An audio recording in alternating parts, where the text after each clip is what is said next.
Over to Congressman Paul. You're known as the absolutist in the bunch, someone who has consistently opposed federal government from having any role, and I think by your definition that isn't explicitly laid out in the Constitution.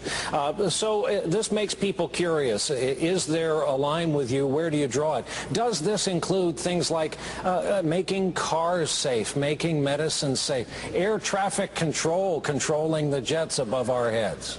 Well, I think in theory, if you understood the free market and a free society, you don't need government to do that. And we live in a society where we have been adapted to this, and you can't just drop it all at once, but you can transition away from it. On regulations, no, I don't believe in any of these federal regulations, but that doesn't mean I don't believe in regulations. The regulation of the marketplace takes care of it. Just think if we had the regulations on the market that dealt with the bankruptcies, that had to go bankrupt. We wouldn't have been able to bail out the big banks and the big corporations and dump on the poor people. Well, so the market would dictate it. You can't commit fraud. If you need detailed regulations, you can do it at the state level, but the federal government is not authorized to nitpick every little transaction. The way they use the interstate commerce clause is outrageous as far as I'm concerned. Well, 30 seconds more for devil's advocate here, because would you then put it on the drug companies to say, no, we're bringing this to market, trust us, it's a fantastic drug. All the pilots in the sky to add to their responsibilities their own air traffic control in an organic way. What I said is theoretically it could be privatized, but who ends up doing the regulations on the drugs? They do as much harm as good. They don't take good care of us. Who gets to write the regulations? The bureaucrats write the regulations, but who writes the laws? The lobbyists have control. So the lobbyist from the drug industry has control of writing the regulations, so you turn it over to the bureaucracy, but you would have private institutions that could become credible. And I mean, do we need the federal government to tell us whether we buy a safe car? I say the consumers of America are smart enough to decide what kind of car they can buy and whether it's safe or not, and they don't need federal government hounding them and putting so much regulations on that our car industry has gone overseas. Congressman, thank you. Over to Speaker Gingrich. Thank you. Congressman Paul, another question from a Politico reader. Do you advocate getting rid of the minimum wage? Would that create more jobs? Absolutely, and it would help the poor, the people who need a job. The minimum wage is a mandate. We're against mandates, so why should we have it? No, it would be very beneficial. But I was trying to get your attention a little while ago. There's 8 of us up here. I'm a physician, but you sure weren't going to ask me any medical questions. But I would like to address that just a little bit. First off, you know, the governor of Texas criticized the governor of Massachusetts for Romney Care, but he wrote a really fancy letter supporting Hillary Care, so we probably ought to ask him about that. But mandates, that's what the whole society is about. That's what we do all the time. That's what government does. Mandate, mandate, mandate. And what we talk so much about the Obama mandate, which is very important, but what about Medicare? Isn't that a mandate? Everything we do is a mandate. So this is why you have to look at this at the cause of liberty. We don't need the government running our lives. And I do want to address the subject of $2 oil or gasoline, because I can do much better than that. I can get you a gallon of gasoline for a dime. Thank you, Congressman. Well, now I got to finish the sentence. You didn't give me the time before. I can These get are you rules that all of you agree to that Brian and I will try to Let's hear that, yeah. Finish the sentence or you're all done.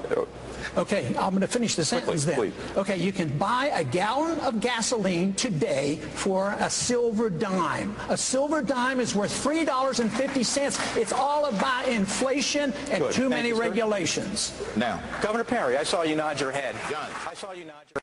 Speaking of letters, I was more interested in the one that you wrote to Ronald Reagan back and said, I'm going to quit the party because of the things you believe in. Oh, I need an answer on that. It had...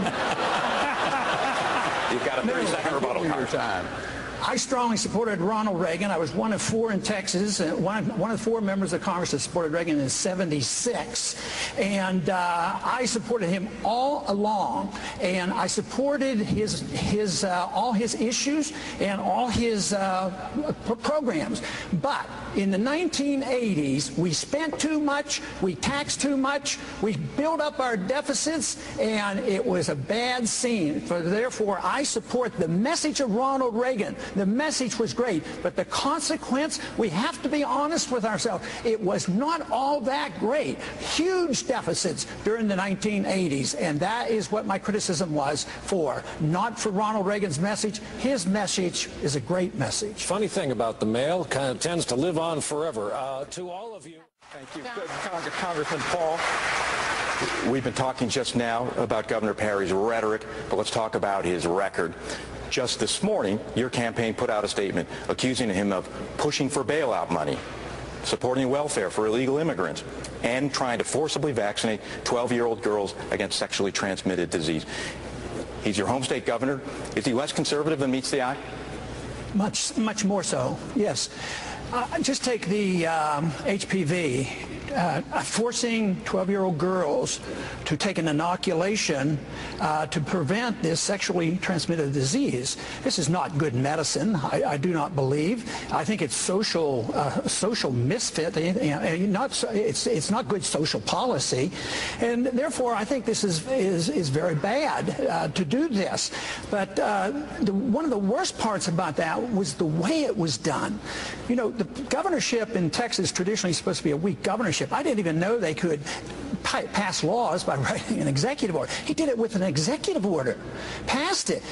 The state was furious, and the legislature overwhelmingly, probably 90%, I don't know exactly, overwhelmingly repealed this.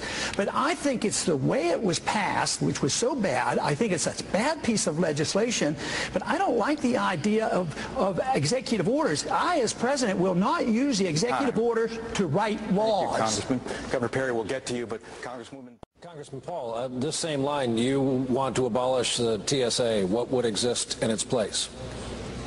Well, the airlines are responsible for carrying their cargo and their passengers. I mean, why should we assume that a bureaucracy can do better? And look at the monstrosity we have at the airports. These TSA agents are abusive.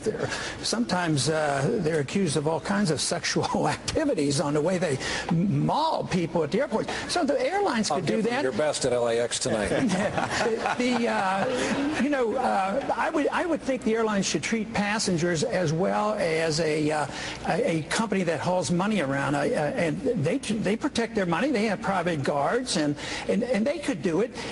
Just remember, 9/11 came about because there was too much government. Government was more or less in charge. They told the pilots they couldn't have guns, and they were told never to resist. They set up the stage for all this. So no, private markets do a good job in protecting, much better than this bureaucracy called the TSA. Let me tell you. Let me ask you about something else. It's related in a way, has to do with Mother Nature. Before the broadcast, Senator Santorum's got flooding today in Pennsylvania. Governor Perry is just back from the wildfires out east. Category 1 storm laid waste to entire areas. There's standing water tonight. Patterson, New Jersey, many of the towns around where I live, 8 days without power. We had people eating in outdoor and public parks because the supermarkets were closed down. The question is, federal aid, something like FEMA. If you object to what it's become and how's it's run, your position is to remove it, take it away, abolish it. What happens in its absence? Well, what happened before 1979? We didn't have FEMA, and now FEMA just conditioned people to build where they shouldn't be building. We lose the market effect of that. But yeah, my position is we should have never had it. There's a much better way of doing it. I mean, this whole idea that the federal government can deal with weather and anything in the world, just go to the federal government. FEMA's broke. They're $20 billion in debt. But I'm not for saying tomorrow close it down. A lot of people pay the insurance. I worked real hard to make it work, and I did that in my district too. But I'll tell you how we should do it. We're spending, believe it or not, this blew my mind when I read this, $20 billion a year for air conditioning in Afghanistan and Iraq, in the tents over there, and all the air conditioning. Cut that $20 billion out, bring it home, take 10 off the debt, and put 10 into FEMA or whoever else needs it, child health care or whatever. But I'll tell you what, if we did that and took the air conditioning out of the green zone, our troops would come home, and that would make me happy. Mr. Kaine, along the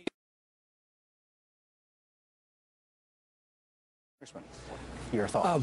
Obviously, it's a very big problem. I think we need to remove the incentive, easy road to citizenship. Nobody has mentioned the fact that they qualify for benefits as well, you know, the welfare benefits that we shouldn't have to give them. The state of Texas shouldn't be forced to provide free health care and free education. But there is a mess down there. It's a big mess, and it's the drug war that's going on there, and our drug laws are driving this. So now we're killing thousands and thousands of people. That makes it much more complicated.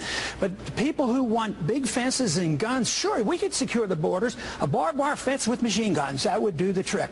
I don't believe that's what America is all about. I just really don't. We can enforce our law. If we had a healthy economy, this wouldn't be such a bad deal. People are worrying about jobs. But every time you think about this toughness on the border and ID cards and real IDs, think that it's a penalty against the American people too. I think this fence business is designed and may well be used against us and keep us in. In economic turmoil, the people want to leave with their capital, and there's capital controls and there's people control. So every time you think of a fence keeping all those bad people out, think about those fences maybe being used against us, keeping us in. To my colleague, Jose Diaz-Balart, thank you. Thank Thank you very much. Congressman Paul, a long time ago, a fellow Texan of yours, a young student teacher in Cotulla, Texas, was horrified to see young kids coming into the classroom hungry. Some of them with distended bellies because of hunger. He made a vow that if he ever had anything to do about it, the government would provide meals, hot meals at best, in schools. The young student teacher, of course, was later went on to be President Lyndon Johnson. Do you think that is any more, providing nutrition at schools for children, a role of the federal government? Well, I'm sure when he did that, he did it with local government, and there's no rules against that. That'd be fine. So that doesn't imply that you want to endorse the entire welfare state. You endorse all welfare. Anytime I challenge it, you're going to challenge the whole welfare system. No, it isn't authorized in the Constitution for us to run a welfare state, and it doesn't work. All it's filled up with mandates, and the mandates are what we're objecting to. I want to repeal all the mandates, but yes, if there are poor people in Texas, we have a responsibility. I'd like to see it voluntary as possible, but under our Constitution, our states have that right. If they feel the obligation, they have a perfect right to. So don't always try to turn around and say that we who believe in liberty, we lack compassion. Because we who believe in liberty and understand the market, we're the only ones that really understand how people are taken care of, how they are fed, and how people have jobs. It's the market. It's never the government that does it. So this whole idea that there's something wrong with people who don't lavish out free stuff from the federal government somehow aren't compassionate enough. I resist those accusations. Congressman, thank you. It's not about justice, it's not about agenda, it's not about mobilizing people, it's about dialing for corporate dollars. These two parties have sold the U.S. government and the American people to the highest bidders.